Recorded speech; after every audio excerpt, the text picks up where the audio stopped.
Thank you, Chris, and thank you all for coming out tonight. It's great to be here at Northeastern.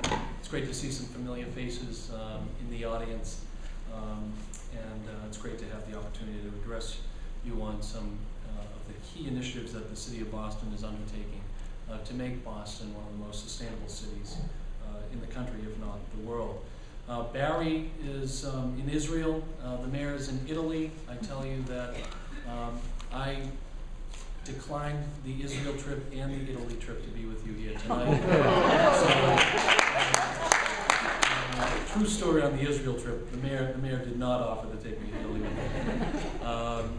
But it's great that we're learning from other cities, and on the issue of innovation in particular, the mayor has in this term really put his stamp on bringing transformative change to the city through innovation, and you're seeing that take shape on economic development down in the Seaport and the South Boston waterfront. We're seeing that alignment with the state and the federal government in trying to bring transformative change to our public school system. This is a very difficult time we're in right now with constrained financial resources, and we're seeing it with respect to the new sector businesses, the new economies that we are well positioned to take advantage of, particularly in the areas of clean technology and green technology.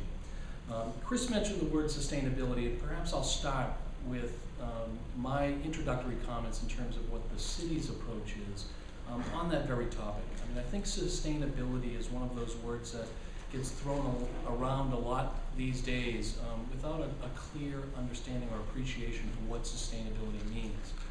Well, this is something that Mayor Menino, when he asked me to join his cabinet, taking me from my work at the state level, we created this cabinet of environment and energy, and we've seen that also take shape at the state level, this organization of bringing environmental and energy together so that we can grow our city in a more sustainable way. But sustainability isn't simply about environmental protection. To me, and to the work and the vision that we've tried to shape in the City of Boston, sustainability is bringing together those issues of our environment, our built environment, together with economic prosperity and job creation and social cohesion and change.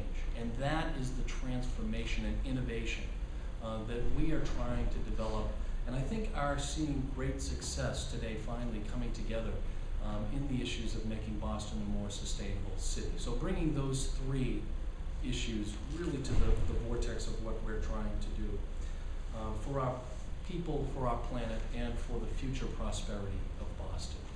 This is something that I'm involved in at the national level as well. On a group of cities, we came together, some of the leading cities, Chicago, Boston, Seattle, came together to organize cities around sustainability, creating what's called the Urban Sustainability Directors Network, bringing practitioners together to help bring those transformative changes, not just in our own cities, but in each and every corner of this country. I'm proud to say that the USDN, the Urban Sustainability Directors Network, that we hatched over a couple of beers in Colorado, in Boulder, Colorado, about 4 years ago, now has over 100 members and had its second annual meeting here in Boston this year, where we were looking at and sharing some of the best practices throughout the country. Mayor Menino's vision on sustainability and in greening our city frankly was born out of a frustration of a lack of leadership at the federal and state level. About 10 years ago, when we didn't have the leadership that we have and the alignment that we have, at least at the state level, and to some degree at the federal level, on issues of sustainability, Mayor Menino joined with a handful of mayors, Mayor Nichols in Seattle, Mayor Daley in Chicago, a few others that came together through the U.S. Conference of Mayors and forged what is now called the Climate Protection Agreement, where mayors came together and embraced the Kyoto Protocol and used climate as an issue, a galvanizing issue, an organizing issue to bring these cities together with a shared vision to reduce greenhouse gas emissions and leverage the opportunities that will flow from the changes we will make in our cities. Today we have over 1,000 mayors that have signed on to the Climate Protection Agreement, and cities like Boston, Chicago, Seattle, and others that are going well beyond the Kyoto Protocol in our vision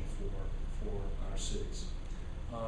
Most recently in Boston, we just received this April. Mayor Menino pulled together the leadership of the talent around our city to shape the next iteration of our vision for a green Boston.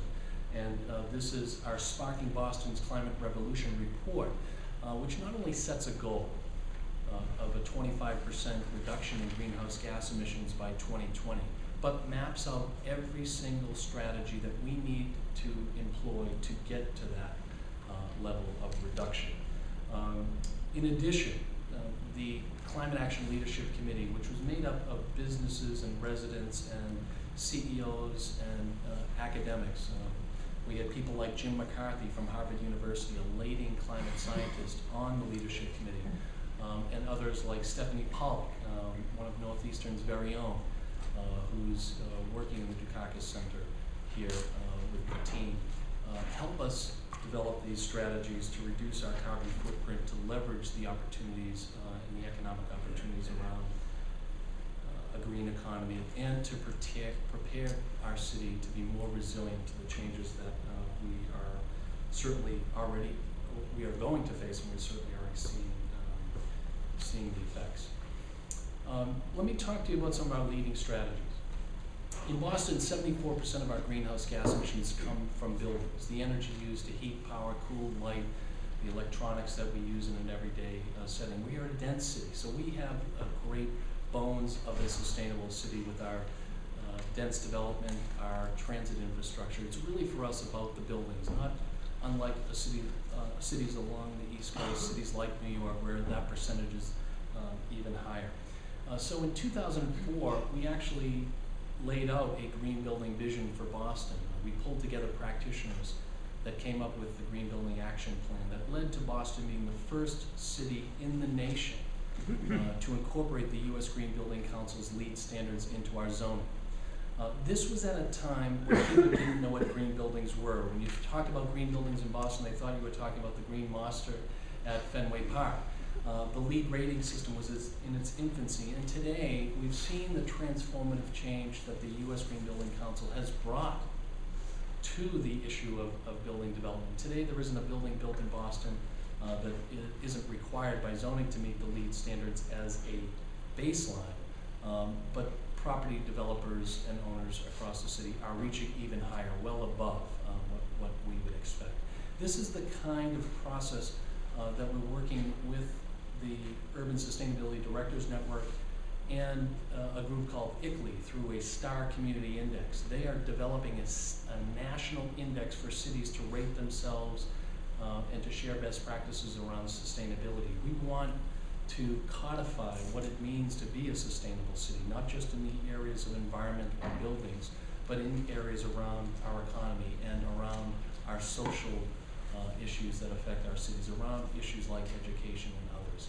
And I know Joan has participated in some of those discussions on the national level as well. I'm happy to announce today, actually, part of the reason why being a few minutes late is one of the recommendations that the Leadership Committee came up with was that the city adopt the stretch code. So it's one thing to build our city in a new way that is in accordance with the LEED rating system, and those that are familiar with LEED know that it's a very holistic system that looks at a whole host of environmental issues around buildings. But on energy, it has a higher level of efficiency, but for Boston, that's really where we need to focus more on. In Boston today, the City Council unanimously adopted and approved the mayor's ordinance to adopt into the state stretch code. And so this means that every building built in Boston will have to be built at a higher energy efficiency level, 20% above the base code in Massachusetts. And this is one of those innovations that where I think the Patrick administration, Governor Patrick in his first 4 years, heard the call of a city like Boston, where we pushed forward with our own zoning because we felt that the building code wasn't really doing it for us, and offered this stretch energy code for cities. So today, You're one of the first to know that Boston has adopted the stretch code, which puts us really at the national leadership level on green buildings, and it further advances our sustainability agenda. I would just want to talk about a few other things with respect to buildings. It's one thing to build more efficient in how we grow our city, but we're a built-out city. We need to do better with the existing buildings, the existing building environment that we have. And that's where we focused our economic stimulus money. Boston received $6.5 million in economic stimulus for greening projects. The mayor put virtually all of that money into retrofits for our built environment, particularly in our underserved areas of the city, in places like Roxbury, Dorchester, where we have the traditional three-deckers, where I grew up, where I still live, three-decker building in Boston. These pre-World War construction types of housing, the iconic housing stock in Boston. And we have 20,000 three-deckers in Boston, 60,000 units, all built, virtually all built pre-World War I without a lick of insulation. Today, we're using that economic stimulus money to retrofit those kinds of buildings, to reduce the energy costs for those residents that have been left behind by traditional energy efficiency programs because they can't afford the first costs of weatherization, or the landlord-tenant issues that are posed at a policy level. We use that $6.5 million to leverage additional funding through the utility program now. So that $6.5 million has now turned into over $20 million in funding going into these retrofits. And we partnered with community-based organizations to help us with the outreach. They have those connections to local networks to break through the barriers of energy efficiency. And we are working with local contractors on the job creation side.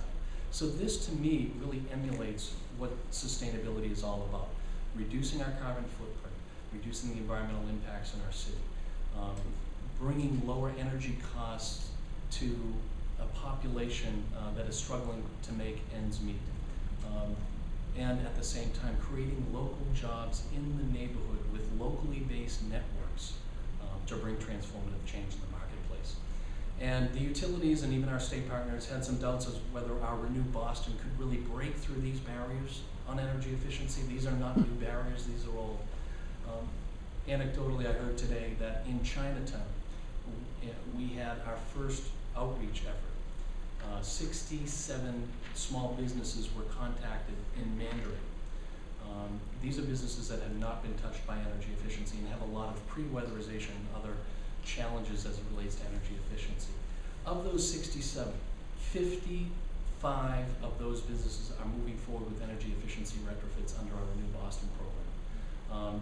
If you brought that statistic to Wellesley or to other more affluent communities, I mean, it's a tremendous metric that our utility partners are blown away. These are the kinds of partnerships that we need to foster. With respect to the energy efficiency side and energy side, I think Governor Patrick, in his first 4 years, really helped galvanize this thinking and help support the city's efforts, bringing a new level of investments in energy efficiency, unparalleled in Massachusetts history, billions of dollars of new money over the next 3 years going into energy efficiency retrofits, and helping support these community networks through weatherization. So I think that's an area where we've seen great leadership, and in the next 4 years, I think we will continue to see that. The impact that it's having on our clean tech economy on a national level. Boston is on the top 2 rankings as the clean tech cluster in the country.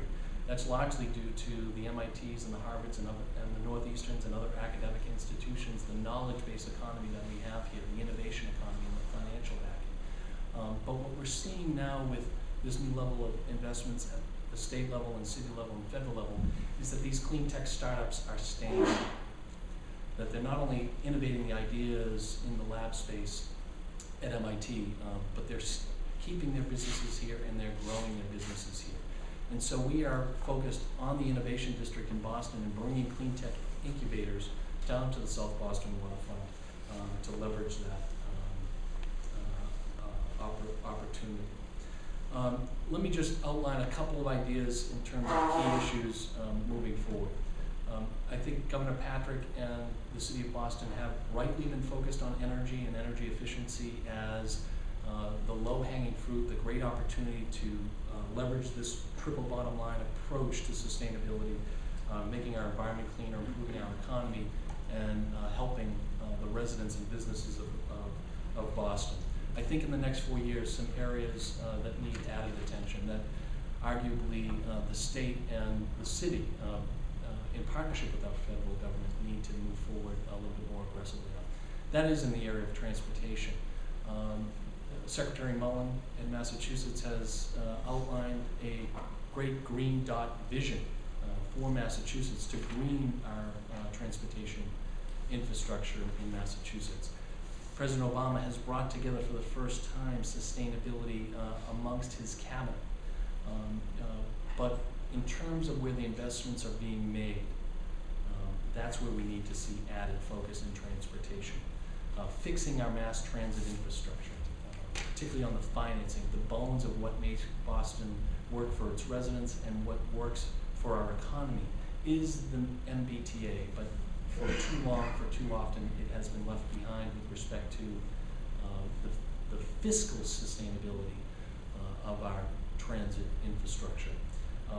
I was meeting today with GM Davey on a project, the Arborway Yard project in Forest Hills, a great transportation-oriented development opportunity that brings together all of the makings of a sustainable development opportunity and sustainable neighborhood. Yet there isn't the funding to make these projects move forward. Mandates from the federal government, safety requirements, long-standing projects, the backlog is there on the capital side, and we know the challenges on the operating side. So I think transportation infrastructure, particularly mass transit to enhance mobility, bike share is a program we're moving forward with. We want to see that expand in other communities, and the state and the federal government need to help support that moving forward. Another issue, a long-standing issue that I know Barry Bluestone, Joan, Chris, and so many others have been working on is this issue of land use in Massachusetts in general.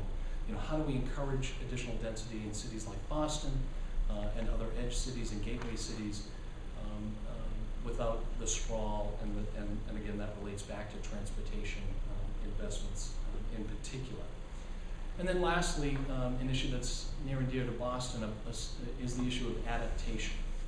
How do we prepare the city of Boston, the state of Massachusetts, and our region to deal with and grapple with the impacts that we are sure to experience with the issues of a changing climate. Boston is a coastal city. 50% of our downtown area is on filled tidelands, low-lying areas. History has a way of repeating itself. We don't want to see that happen here. We are going to see impacts, and we need to prepare ourselves for those impacts, and we are doing so. Just last week we had a major forum with the Boston Harbor Association around sea level rise and coastal storm surges. But we also need to, and we are grappling with and preparing ourselves for the impacts of intense heat in our city, where we have so much impervious surface, and the urban heat island effect can increase our temperatures by 10 degrees or more in the summertime, exacerbating public health issues like asthma and respiratory ailments. We need, Boston can't prepare and make our city more resilient without the support and leadership of the state, without the support and leadership of the federal government. And I too serve on the Governor's Advisory Committee on global warming, and they soon will be coming out with an adaptation strategy that hopefully will help cities like Boston prepare our cities, but deal with the infrastructure issues like the central artery tunnels, like the MBTA tunnels, and the social and public health issues of our inner cities to make our communities more resilient to climate change. These are some of the thoughts that we have in Boston while we are all dealing with the tremendous impacts of a financial situation at the city levels. We are still focused very much so on sustainability as the solution to help grow our city, to help keep our city vibrant for generations. Thank you.